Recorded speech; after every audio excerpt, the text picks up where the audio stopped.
Hello everyone, welcome back to my channel. आज का जो हमारा टॉपिक है, आज हम बात करेंगे रिसर्च पेपर क्या होता है, रिसर्च आर्टिकल क्या होता है और रिव्यू पेपर्स क्या होते हैं। ठीक है, आज हमें इस पे डिस्कशन करना है। तो इसमें सबसे पहला आपने नाम सुना होगा कि हमारे रिसर्च पेपर छपे हैं। लोग बात करते हैं कि बल्कि पीएचडी सबमिट होने से पहले पहले आपके 2 रिसर्च पेपर किसी न किसी जर्नल में छपे हुए होने चाहिए। ठीक है, तो वही रिसर्च पेपर होते क्या हैं। तो इसमें रिसर्च पेपर और रिसर्च आर्टिकल, रिव्यू आर्टिकल की हम बात करेंगे, जिसमें सबसे पहला है हमारा रिसर्च पेपर। तो रिसर्च पेपर अगर आप देखो, अभी तक आपने देखो रिसर्च कर ली, ठीक है, पूरी आप थीसिस आपने अपनी लिख ली। जो मैंने आपको फर्स्ट वीडियो में एक थीसिस दिखाई है, ठीक है, तो आपने पूरी थीसिस लिख ली। अब उस थीसिस के बाद आप क्या करोगे, उसको आपको लोगों को कम्युनिकेट भी करना होगा कि हमने अपनी इस रिसर्च में ये काम किया है। ठीक है, तो अब कम्युनिकेट के लिए आप पूरी जो आपने 200, 250, 400 पन्नों की थीसिस बनाई है वो तो आप नहीं पढ़ सकते कहीं भी जा कर के ना। तो आप क्या करोगे, उसकी एक समरी लिखोगे। ठीक है, समरी लिखोगे मतलब छोटा बनाओगे उसे 3-4 पेज में, और उतने ही उसे ही जा कर के आप प्रेजेंट करोगे। ठीक है, तो उसमें जो ज़रूरी चीज़ें हैं, जैसे कि इंट्रोडक्शन वाला पोर्शन, टाइटल आपका introduction portion, 1-2 review of literature जो आपकी रिसर्च को सपोर्ट करेंगे। इसके अलावा आपने मेथोडोलॉजी क्या यूज़ की, तो एक पेज में आपकी मेथोडोलॉजी आप लिखोगे। फिर आपके फाइंडिंग्स क्या आई। ठीक है, तो ये चीज़ें आप लिखोगे 3 या 4 पेज में, मेन पॉइंट जो आपके थे। एक तरीके से आपने समरी बनाई और वो समरी आप जा करके फिर लोगों को बताओगे, लोगों को कम्युनिकेट करोगे कि हमने ये काम किया था। ठीक है, और इसकी ये फाइंडिंग्स आई। ठीक है, तो यही रिसर्च पेपर है। इसी को हम क्या बोलते हैं, रिसर्च पेपर बोलते हैं। तो रिसर्च पेपर क्या है, एक ओरिजिनल रिसर्च वर्क है। ठीक है, तो रिसर्च पेपर एक तो किसका होता है, ओरिजिनल रिसर्च वर्क से होता है रिसर्च पेपर। ठीक है, फ्रॉम ओरिजिनल रिसर्च वर्क।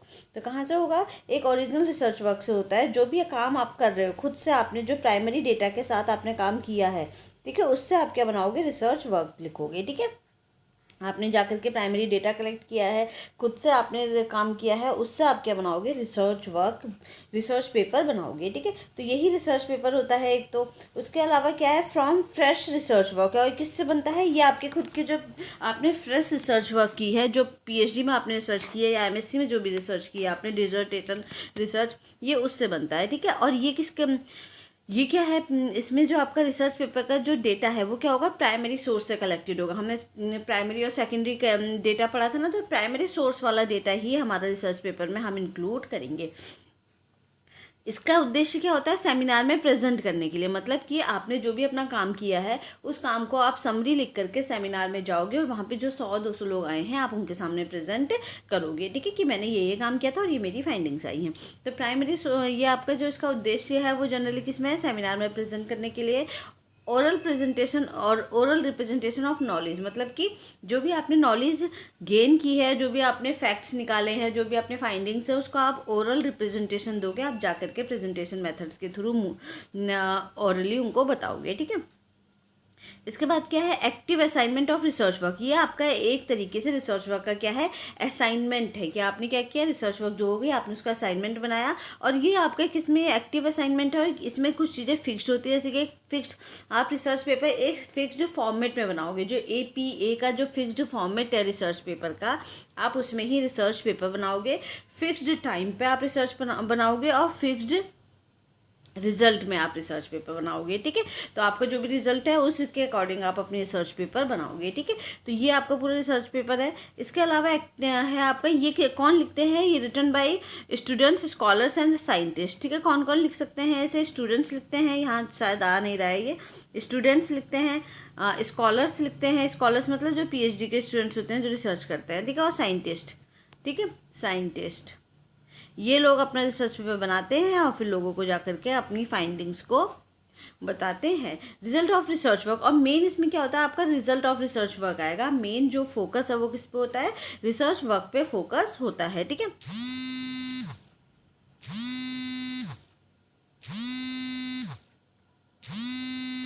ठीक है, तो आपका जो ये होगा, इसमें अब आप क्या करोगे, रिसर्च पेपर में ये आपका एक डिजर्टेशन का या ऐसे का है, बनाते हो आप एक तरीके से। क्या आपकी जो भी डिजर्टेशन है उसका एक सिंपल आप समरी बनाते हो, और आप फिर उसके बाद क्या करते हो, आप इसको सेमिनार में प्रेजेंट करते हो, रीड करते हो। ठीक है, जाकर के सेमिनार में आप रीड करोगे, लोगों को बताओगे मैंने ये काम किया।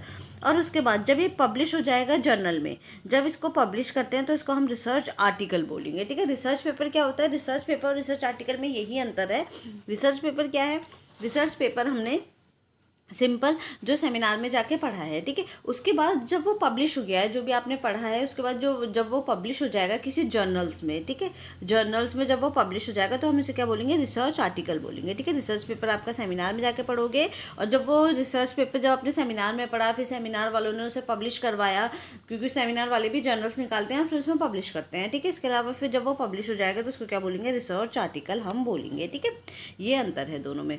अब इसमें क्या है, अब आप देखोगे तो इसमें हमारा क्या क्या इंक्लूड होता है हमारे रिसर्च में, रिसर्च पेपर में, ठीक है। रिसर्च पेपर में हमारी क्या क्या चीज़ें इंक्लूड होंगी, तो यानी कि जब आपने अपना रिसर्च पेपर बनाओगे तो उसमें क्या क्या चीज़ें हैं आपकी इंक्लूड होंगी।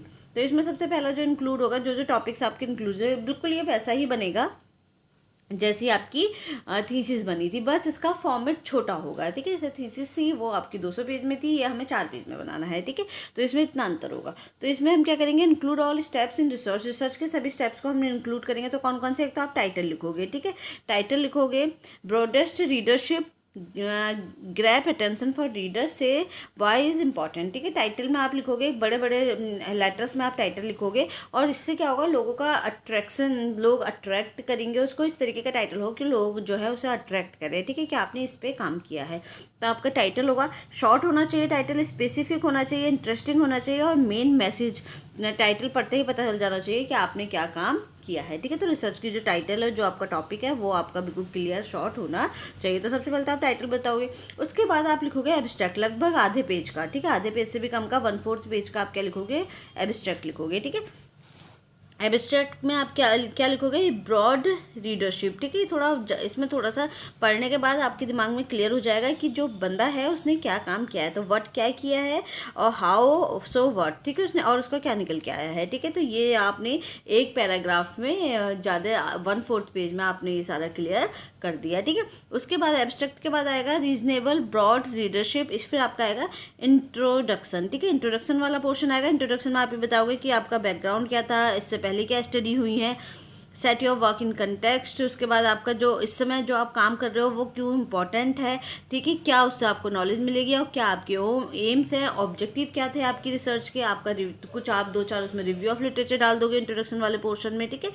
इसके अलावा आपने मेथड क्या यूज़ किया, ये सब आपका किस में आएगा, इंट्रोडक्शन में आएगा। मैंने पहले भी बताया इंट्रोडक्शन में क्या क्या जाता है हमारा, एक तो ऑब्जेक्टिव क्या बनाए थे आपने, ठीक है, हाइपोथेसिस क्या बनाई थी, ये तो इंट्रोडक्शन वाले चैप्टर में आएगा। और अगर इंट्रोडक्शन का पोर्शन की बात करें तो रिव्यू ऑफ लिटरेचर, ठीक है। और इसके अलावा आपका रिसर्च मेथडोलॉजी आपने क्या यूज़ की, ठीक है। तो ये सारी चीज़ें हमारी किस में आती हैं, ये सारी चीज़ें आपकी इंट्रोडक्शन वाले पोर्शन में आती हैं, ठीक है। फिर आपका पूरा इंट्रोडक्शन हो गया, आपने सब बता दिया आपने क्या काम किया था, क्या क्या मेथड करोगे आप, क्या अप्लाई आपने किया था, ये सब पास्ट में बनेगा, क्योंकि रिसर्च पेपर हमेशा पास्ट में बनेगा, ठीक है। ये सब आप कर चुके हो, ठीक है। काम करने के बाद आपने थीसिस की है, थीसिस के बाद आप उसकी भी समरी या निचोड़ निकाल के आप क्या बना रहे हो, रिसर्च पेपर बना रहे हो। उसके बाद रिजल्ट एंड डिस्कशन आएगा। फिर आपके रिजल्ट एंड डिस्कशन में आप बताओगे कि आपकी स्पेसिफिक रीडरशिप, इसको सब पढ़ता है रिजल्ट एंड डिस्कशन को, क्योंकि इसमें मेन जो है चैप्टर यही है। इसमें आपको फाइनली फाइंडिंग्स पता चलती है कि क्या रिजल्ट और क्या फाइंडिंग्स आया, ठीक है।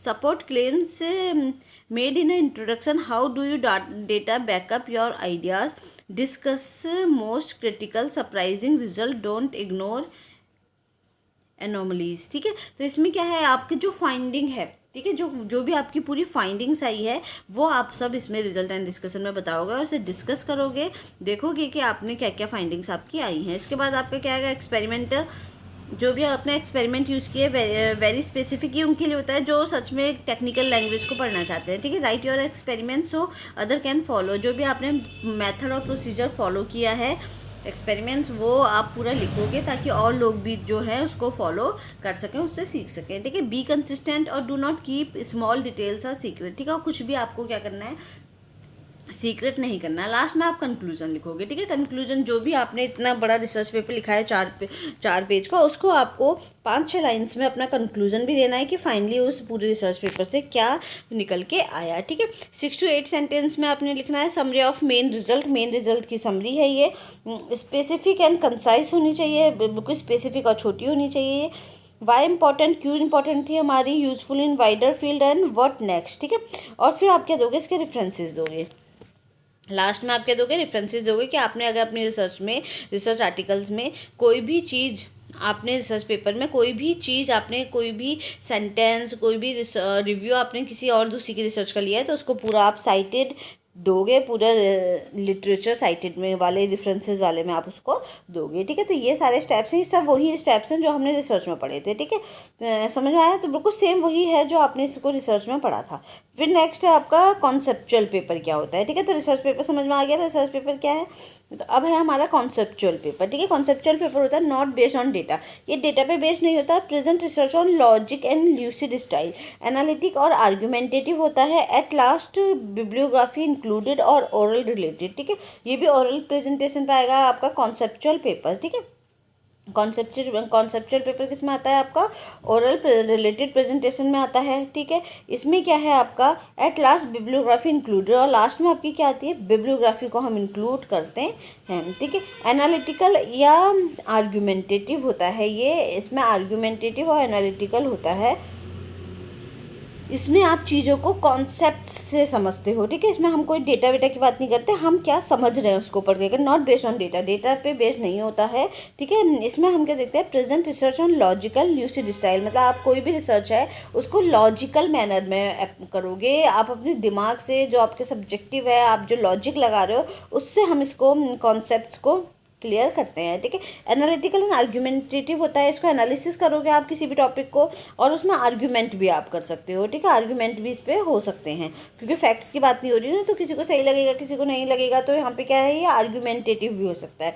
और लास्ट में आप क्या करोगे, इसमें बिब्लियोग्राफी इंक्लूड करोगे। ठीक है, लास्ट में आपने क्या लगाना है, इसमें बिब्लियोग्राफी लगानी है। ओरल प्रेजेंटेशन के हिसाब से ये भी होता है, ये कॉन्सेप्चुअल पेपर है। ठीक है, फिर है रिसर्च आर्टिकल। रिसर्च आर्टिकल वही है, रिसर्च पेपर आपने बनाए, सेमिनार में प्रेजेंट करा, उसके बाद जब वो पब्लिश हो गए आपके जर्नल्स में, तो हम उसे क्या बोलेंगे, रिसर्च आर्टिकल बोलेंगे। ठीक है, illustrate of scientific research outcome. ठीक है, ये आपका सबसे साइंटिफिक रिसर्च आउटकम का एक इलस्ट्रेट है, आपका बताता है कि क्या आपके साइंटिफिक रिसर्च आउटकम्स आए हैं। Share with world knowledge. ठीक है, अब देखो जैसे रिसर्च, अगर हम सेमिनार में जो रिसर्च पेपर जो पब्लिश कर रहे थे,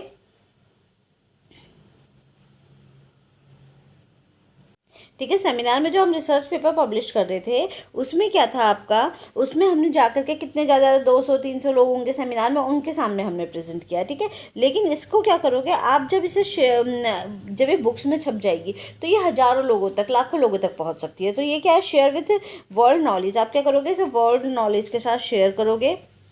रिसर्च बाय रिसर्च आर्टिकल। ठीक है, present by research article, research article के थ्रू आप इसे प्रेजेंट करते हो। रिसर्च रिपोर्ट है ये एक तरह की, वही रिसर्च पेपर को ही आपने रिसर्च रिपोर्ट में ये पब्लिश किया है। Publish all conclusion of research related. ठीक है, जो भी आपकी रिसर्च हुई है उससे रिलेटेड जितने भी कंक्लूजन निकले हैं, फाइंडिंग्स निकली है, उसको आप क्या करोगे, पब्लिश करोगे। Original research idea and relevant data and finding included. ठीक है, और ये भी ओरिजिनल रिसर्च आइडिया से ही बन के आ रहा है, जो भी मैंने काम किया है मैं अपना ही बनाऊंगी। ठीक है, और ये क्या है आपका, relevant data and finding included, और इसमें क्या आती है आपकी रिलेवेंट, आपके जो भी रिसर्च में डेटा निकला है, जो फाइंडिंग निकली है, वो सब आप इंक्लूड करोगे। बिल्कुल रिसर्च पेपर ही है ये। ठीक है, बस रिसर्च पेपर के बाद हमने इसे कहाँ भेज दिया है, इसको हमने पब्लिश होने के लिए भेज किया है, तो ये उससे ज़्यादा बड़े लेवल पर पब्लिश हुआ है। ठीक है, राइटिंग रिलेटेड है, आप इसे लिखोगे। ठीक है, उसके बाद क्या है, problem questions methods of research data and conclusion included. ठीक है, इसमें आप प्रॉब्लम भी बता सकते, problem questions method of research, ये डेटा, इसमें आपका जो रिसर्च प्रॉब्लम है, रिसर्च क्वेश्चन है, ठीक है, वो आएगा, मेथड आएगी रिसर्च की, रिसर्च डेटा की, कंक्लूजन और फाइंडिंग्स, ये सब आएंगे, ये वाले चैप्टर्स इसमें आएंगे। ठीक है, सबसे पहले आप टाइटल बताओगे, टाइटल के बाद जो हम रिसर्च पेपर में बता रहे थे वही तो है ना, तो जैसे हम उसमें पूरा ये वाले जो सारे स्टेप्स हमने यहाँ फॉलो किए थे, ये सारे ही स्टेप्स हमारे रिसर्च आर्टिकल में भी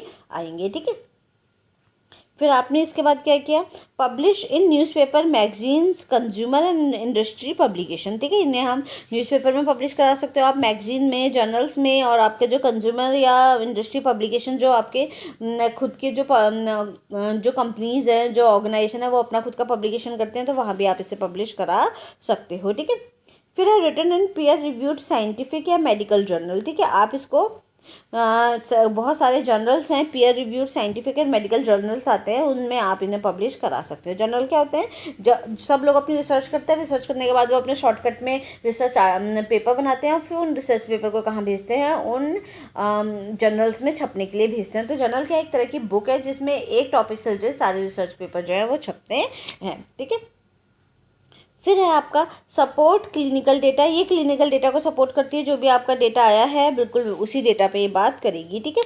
फिर है inform share findings and scientific to scientific community. जो भी आपकी फाइंडिंग आई है उसको ये किससे शेयर करती है, जो भी आपकी साइंटिफिक कम्युनिटी, क्योंकि रिसर्च कौन पढ़ेगा, रिसर्च वही पढ़ेगा जो और लोग रिसर्च कर रहे होंगे, ठीक है, वही आपकी रिसर्च पढ़ेंगे, नहीं तो और रिसर्च कोई और नॉर्मली नहीं पढ़ता है, ठीक है।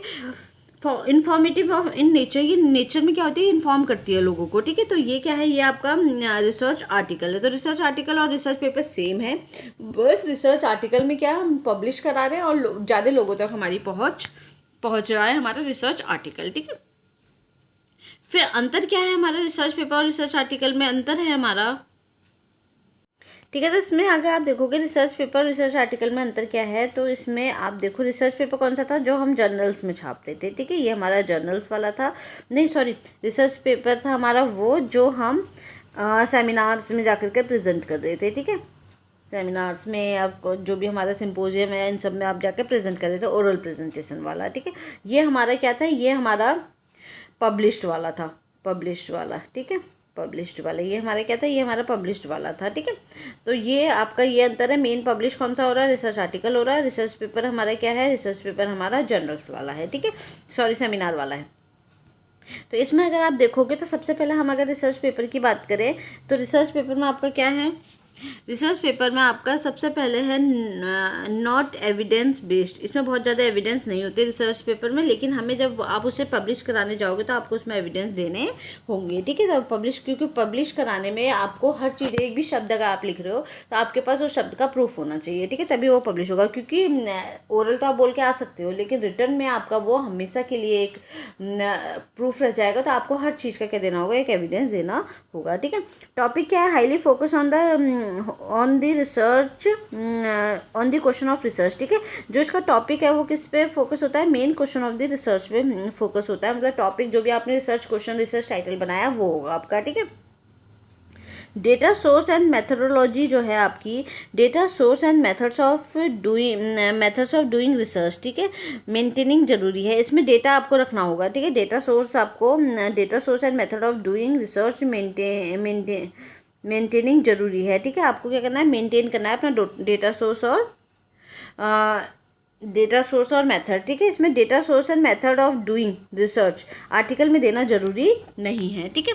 इसके अलावा आपका दूसरा है, इसमें ज़रूरी नहीं है लेकिन इसमें आपको देना चाहिए, ठीक है। दूसरा है ऑथरशिप है आपकी, रिकग्नाइज्ड होगी, और इसमें रिकग्नाइज्ड और रिप्यूटेशंस होगी आपकी। ऑथरशिप क्या होगी आपकी, रिकग्नाइज्ड होगी, आपको लोग पहचानेंगे, ठीक है, दोनों में ही रिकग्नाइज्ड है, ठीक है। फिर है आपका selection criteria to be published not particular, ठीक है, एक कोई पर्टिकुलर सिलेक्शन क्राइटेरिया नहीं है। Selection criteria to be published fixed and depends on journal.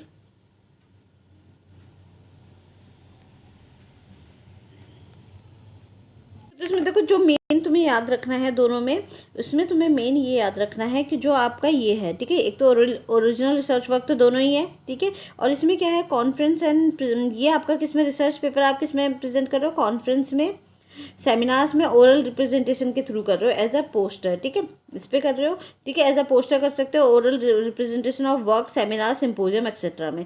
जब इसको रिटर्न फॉर्म में लिखेंगे तो क्या बन जाएगा, रिसर्च आर्टिकल बन जाएगा, ठीक है। और रिसर्च आर्टिकल को हम क्या करना है, पब्लिश करना है हमारे जर्नल्स में, ठीक है। आपको मेन चीज़ इसमें दोनों में याद रखनी है, बाकी इसमें कुछ बीच में कन्फ्यूजन है वो मैंने अभी छोड़ दिया है, इसीलिए आपको मेन चीज़ आपको ये याद रखनी है, ठीक है। इसके बाद नेक्स्ट है हमारा रिव्यू पेपर, ठीक है। रिव्यू पेपर क्या होता है, रिव्यू पेपर सिंपल है कि लिखी हुई चीज़ को दोबारा से अध्ययन करता है। मतलब आपने बहुत सारे पेपर, एक टॉपिक लिया, उस टॉपिक पे कुछ रिसर्च पेपर आपने निकाले, फिर उन रिसर्च पेपर को आपने पढ़ा और उन रिसर्च पेपर से जो आपका निकल के आया, ठीक है, वो आपका क्या बन के आएगा, रिव्यू पेपर निकल के आएगा, ठीक है। इसको हम रिव्यू पेपर को रिव्यू आर्टिकल और सर्वे आर्टिकल भी आप इसे बोल सकते हैं, क्योंकि आपने खुद काम नहीं किया, ये पूरा सेकेंडरी डेटा पे होगा, ठीक है, सेकेंडरी डेटा पे होगा। पहले जो दोनों थे वो किस पे थे, प्राइमरी डेटा पे थे, ये आपके सेकेंडरी डेटा पे होंगे, ठीक है। सेकेंडरी सोर्स नॉलेज पे होंगे, लिखी हुई चीज़ों को दोबारा से अध्ययन करते हैं, ठीक है। किसी ने प्राइमरी डेटा से अपनी रिसर्च पेपर निकाली, आपने वो रिसर्च पेपर उठाई और उन रिसर्च पेपर से आपने अपना खुद का एक रिव्यू पेपर बना दिया on the basis of original research idea, ठीक है, किसी दूसरे के ओरिजिनल रिसर्च आइडिया पे ये आधारित होता है। Generate review from research article research paper, आपने किसी दूसरे का रिसर्च पेपर रिसर्च आर्टिकल लिया और उससे खुद का रिव्यू जो है वो जनरेट किया। पहली पब्लिश समरी है ये, पहली पब्लिश समरी जो भी समराइज, ठीक है, जो आपने पहले कुछ पब्लिश हुआ है उसको आपने समराइज कर रहे हो आप, ठीक है, उसको पढ़ करके उसमें से क्या निकाल रहे हो। नो इंक्लूड न्यू फैक्ट्स, इसमें कुछ नई चीज़, नया फैक्ट्स, नया डेटा, प्राइमरी डेटा कुछ भी इंक्लूड नहीं होता है, ठीक है। सही शब्द या क्लियर स्टेटमेंट बनाने में राइटर की सहायता करते हैं, ठीक है। ये आप क्या करोगे, ये जो जिसने भी अपना रिसर्च पेपर आर्टिकल बनाया आप उसकी हेल्प कर रहे हो, जब आप उसका रिसर्च पेपर पढ़ के आप उससे करेक्शन या उसको क्रिटिक या फिर आप उसको सजेशन दे रहे हो, ठीक है। Can understand view and perspective view of author, can identify personal biasness, ठीक है। आप उसको बहुत सारी हेल्प कर सकते हो कि उसने कहाँ गलती की है, कहाँ वो बायस था, ठीक है। उसके व्यू को समझने में हेल्प कर सकते हो, ठीक है। जो भी वो कहना चाह रहा है उस बात को समझने में हेल्प कर सकते हो, उसको कुछ समझा सकते हो, ठीक है। Improve grammar and conscience writing, ठीक है। वो अगर उसने कुछ ग्रामेटिकली मिस्टेक की है, कुछ वो गलत लिख रहा है तो आप उसको इम्प्रूव कर सकते हो।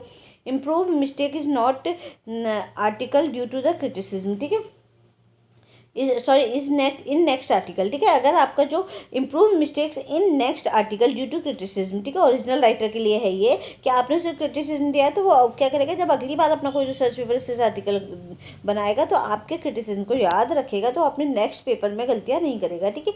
Gain knowledge in a specific topic, work is a literature review, आप इसको लिटरेचर रिव्यू की तरह काम करते हो और एक स्पेसिफिक टॉपिक पे क्या करते हो, आप नॉलेज लेते हो, ठीक है। एक लिटरेचर रिव्यू ये भी एक तरीके का इसमें है। इन न्यू पब्लिशिंग ओवरव्यू आर्टिकल्स, ठीक है, इसमें नए पब्लिशिंग और ओवरव्यू आर्टिकल्स में हम इसको यूज़ करते हैं।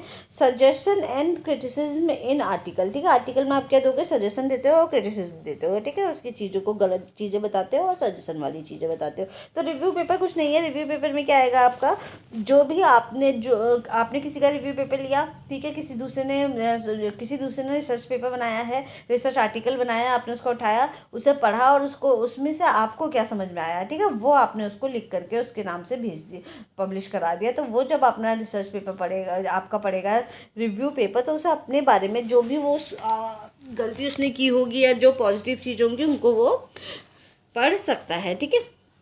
तो ये रिव्यू पेपर है। इसके बाद है आपका इम्पैक्ट फैक्टर, ठीक है। इम्पैक्ट फैक्टर में क्या होता है, देखो इम्पैक्ट फैक्टर क्या है, किसी भी ये हमारे एकेडमिक जर्नल्स में हम देखते हैं कि हमारा जो भी जिस भी जर्नल में हमारा रिसर्च पेपर छप रहा है, ठीक है, ये आपका कोई टाइप ऑफ वो नहीं, ये आपका रिसर्च पेपर रिसर्च आर्टिकल का टाइप नहीं है, ये एक अलग चीज़ है। इसमें क्या होता है, मान लो किस लेवल की आपका जर्नल है, क्या क्या रैंक है, क्या उसके कितने स्टार उसे मिले हैं, किस लेवल का आपका जर्नल है। जर्नल कई तरह के होते हैं, कुछ जर्नल तो ऐसे होते हैं जो हमने खुद ही अपने रिसर्च पेपर छापने के लिए कोई ऑर्गेनाइजेशन खुद से ही जर्नल्स जो है वो अपने छाप देता है, ठीक है, तो उसकी वैल्यू भी कम होती है, ठीक है। लेकिन जो नेशनल इंटरनेशनल जर्नल्स होते हैं उनकी वैल्यू भी उतनी ही हाई होगी, ठीक है।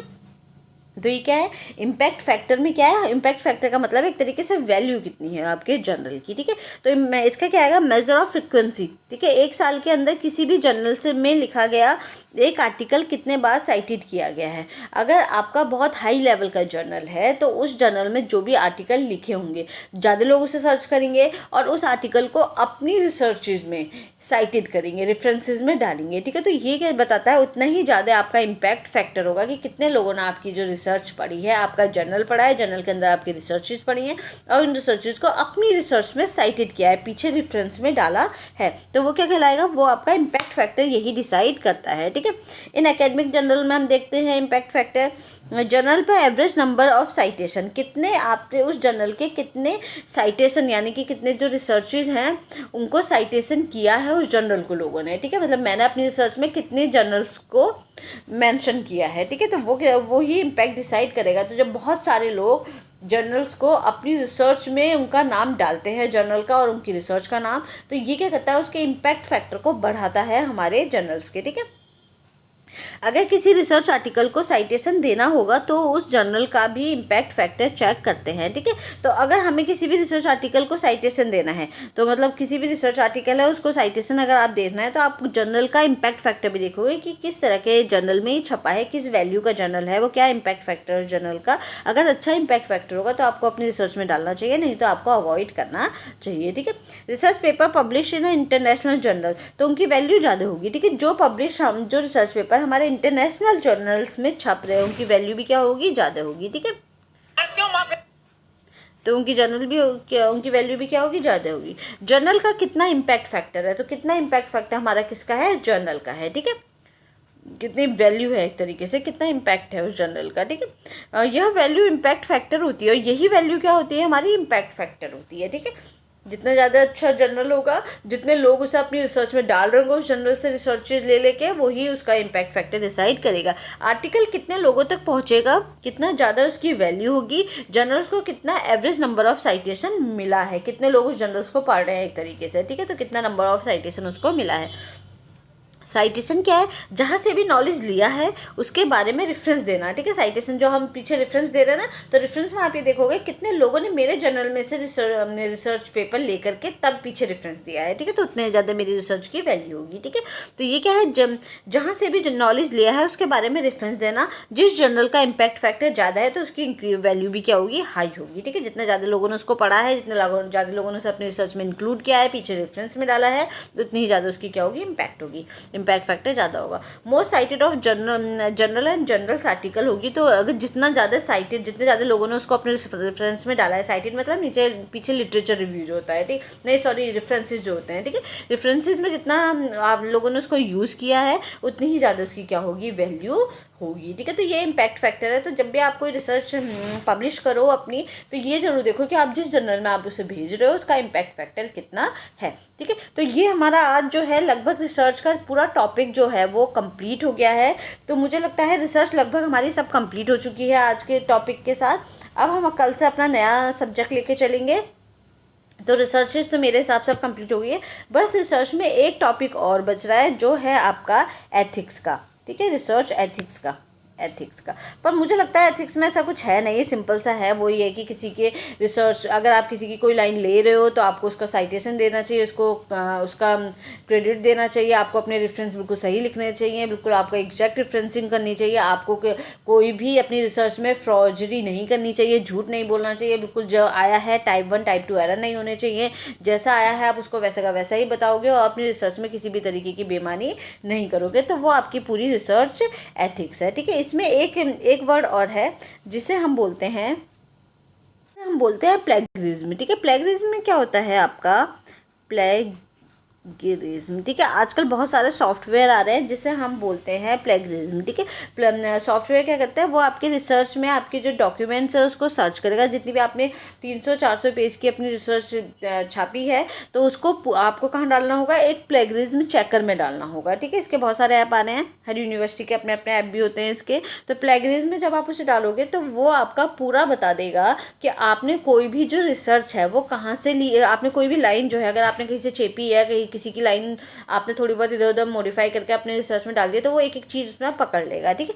तो प्लेगरिज्म जो है ये आजकल एक टर्म है जो बहुत इंपॉर्टेंट हो गया है कि आपको अपनी रिसर्च में कोई भी किसी भी चीज़ को, किसी भी रिसर्चर के बारे में, किसी भी दूसरे रिसर्चर की या इंटरनेट से आपने कोई लाइन ले ली तो ये सब पकड़ लेगा प्लेगरिज्म, ठीक है। तो आपको बहुत हद तक, जैसे कि जो मिनिमम स्टैंडर्ड है कुछ 60-40 का रेशियो है, शायद 60% आपको बाहर का लेना है और 40 आपका अपना होना चाहिए, तो उतने उसके अंदर ही आपका प्लेगरिज्म जो है आना चाहिए, उससे ज़्यादा आपका प्लेगरिज्म आपके उसमें नहीं दिखाना चाहिए, ठीक है। तो यही है आपका प्लेगरिज्म, और कुछ इसमें एथिक्स में और कुछ है नहीं, बस वो ये ईमानदारी की बातें हैं जो हमें रिसर्च करते समय करनी चाहिए। तो वो से सब आपको इतना ज़्यादा उसको पढ़ने की मेरे हिसाब से ज़रूरत नहीं है। सबको ही पता है कि हमें किसी का डेटा नहीं चुराना है, हमें डेटा में फेरबदल नहीं करनी है, हमें सारे काम ईमानदारी से करने हैं, हमें कॉन्फिडेंशियलिटी रखनी है कि अगर हम किसी का डेटा लेके, किसी से कोई डेटा कलेक्ट करके लेके आ रहे हैं तो उसका नाम ना बताएं, उसके बारे में लोगों को ना बताएं, ठीक है। तो हमें ईमानदारी रखनी है अपने काम में, वही आपकी रिसर्च एथिक्स हैं, ठीक है। किसी तरीके की बेईमानी नहीं करनी है, ऑनेस्टी से काम करना है, ठीक है।